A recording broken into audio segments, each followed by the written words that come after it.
What's up, YouTube? JR Juggernaut 1 here, and it's Thursday, which means it's time for, my day to upload YouTube videos. Woohoo? Anyone? I'll take the silence. So, what are we going to be talking about today? Well, it's pretty obvious given what this weekend is going to be. Yep, that's right. We're going to be talking about YCS Anaheim, which is going to be taking place between Saturday and Sunday. Unfortunately, though, there isn't really much to talk about in regards to it, because this is like one of the first YCSs in a while where there's really no change in the meta between the previous YCS.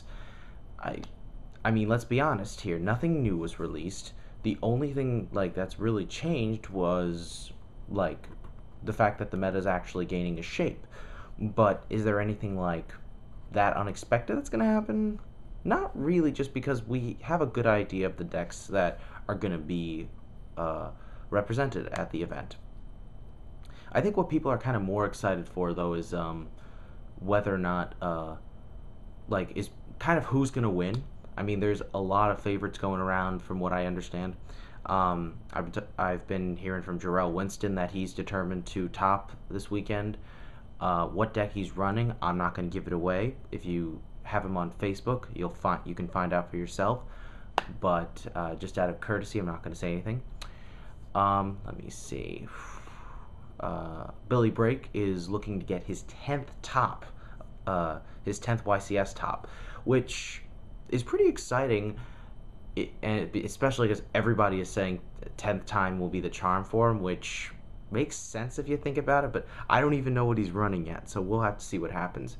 But even more shockingly is Team Toy Wiz, the team that has the players Nizar Sarhan and Sean Couvert on the team.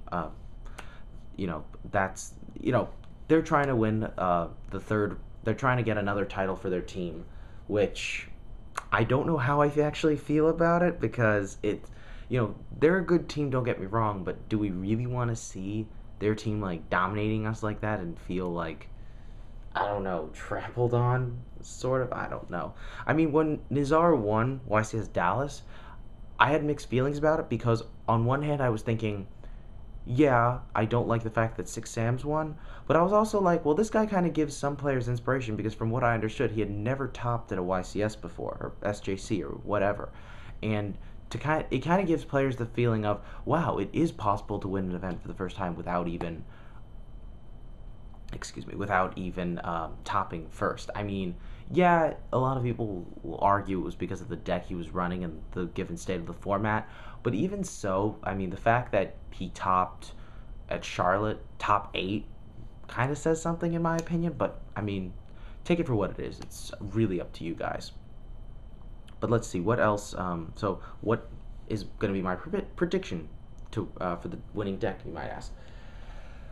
To be honest, I really am not that sure. I'm going to go out on a limb and just kind of take a guess, because I've been thinking about it quite honestly, but really I don't know what deck's going to win. But I have decided I'm going to narrow down to 3 decks, all decks that have not won events yet. So my predictions are going to be between one of these 3 decks.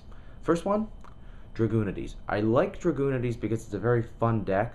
The reason, though, I can't say for sure it would win in terms, being broken, is that people are maining Effect Veiler. People are siding DD Crows. There's a lot that can actually stop the deck, and when you have those cards to stop the deck, you really hurt it. There's just too much, but at the same time, it's a very explosive deck. There's a lot of different plays it can make, so it does really give it the advantage in terms of how effectively it pluses. So definitely going to have that up there. Second deck is going to be kind of also obvious, Fish OTK. Fish OTK is another very fun deck, just because you're able to explode, but it's also a deck you have to be very careful about, because you want to make sure you pick the right time to try and win the duel and explode, as I said. There are ways of stopping the deck, but if they go Trunade and then go into Coelacanth, unless you have a Fader in hand or something, you're pretty much screwed. If you have Effect Veiler as well. You're pretty much done. Um, it's just one of those combos where it's just really hard to avoid. Again, yeah, Cold Wave without it, the deck is hurt. It's not as effective because it doesn't have as many ways of um, making sure that their plays go unhindered. But at the same time, it's still effective because when it explodes, it automatically wins. And you don't need Giant Trunade, to win. You just need to be in a situation where they don't have any back rows and such. Okay, what else?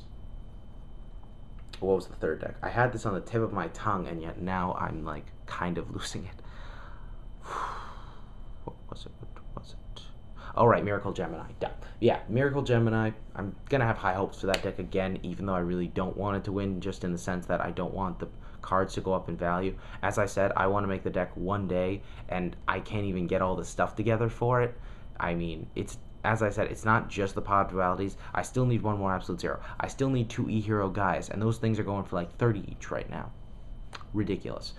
But regardless, it's a very good deck because, as I've tried to talk about, it's a good deck because of the fact that it can be both aggressive and controlling at the same time. And there's no deck that absolutely destroys it. There's no deck that Miracle Gemini has a terrible matchup against. Gravekeepers do hurt it because they do have graveyard related effects, but at the same time it's not difficult to side in cards that kind of deal with Gravekeepers and just to side out effectively against them. It's really not. And you have plenty of ways of getting rid of their Necro Valley, so it doesn't become an issue. Just saying, what else did I want to talk about, though? Oh, right. So in other news, as I said, I think it was my last video I said this, I'm going home in a week from tomorrow. I don't know if I'm actually going to be going to locals right away, but I'm not going to lie. I just want to play so badly. I mean, yeah, my deck isn't 100% finished because as I said, I'm going to run the Junk Doppel Chaos Plants, excuse me, which is going to be a very good deck once Hyper Librarian comes out. But I think people need to understand that the deck is very good, but Hyper Librarian doesn't necessarily mean the format's going to be ruined. I'm not saying it can't ruin the format. I'm saying it won't necessarily, though. Keep in mind that the reason X-Sabers were such a bad deck the reason X-Sabers hurt the format so much last summer was mainly because a lot of people were running the deck. At first, it was just like, okay, it's kind of X-Sabers and Infernities. But then as soon as so many people began running X-Sabers, and then to the point where 60-70% of Nationals, I believe, was made up of X-Sabers, that's when it got bad. If there's a good amount of diversity in the format, and there are decks that can still keep up with decks that use Hyper Librarian, and I think there will be, in all honesty. I really do, legitimately. If that's the case, then I think it won't be so bad. I mean, people will have their own opinions, but that's just what I think. But in case anyone's wondering, I have already pre-ordered 2 Tech Genius Hyper Librarians. Basically, once I have them, the only card I'm going to be missing is the Hailbird Cannon, the big Synchro dude. I wish it was shooting Quasar Dragon, obviously, but until that comes out, I'm going to stick with the Hailbird Cannon. Just, combos it sets up really good. Not so easy to get out, but it's very doable. And it's going to be a fun deck. A lot of stuff's going to be going on over the next month or two.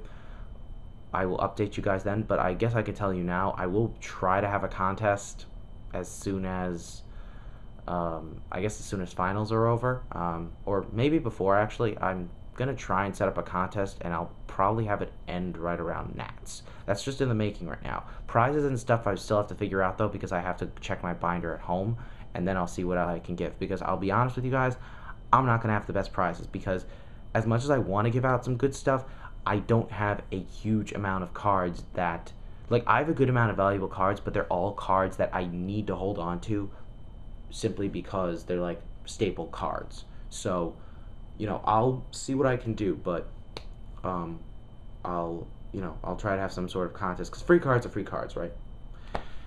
Okay, so last subject on that I just want to talk about quickly is Turbo Pack 5. Bear in mind that Turbo Pack 5 is going to be released over the weekend, and the website, the Konami website, they are going to post a list um, of a spoiler list for Turbo Pack 5 during the event. So if you guys want to find out what's in Turbo Pack 5, check out, you can either go on YouTube, or better yet, you can just check on the Yu-Gi-Oh! Card.com website where they provide the coverage for the YCS. Because that's the only thing that's 100% confirmed. That's the best way of finding it. All right, guys, I'm all wrapped up for now, but I guess, yeah, sorry if this video was a little long, but I basically only get one time during the week to make videos. I try to make it count. Enjoy your weekend, guys, and we'll see what happens in YCS Anaheim. And I guess at the end of the weekend, I'll give you my thoughts on it. Peace.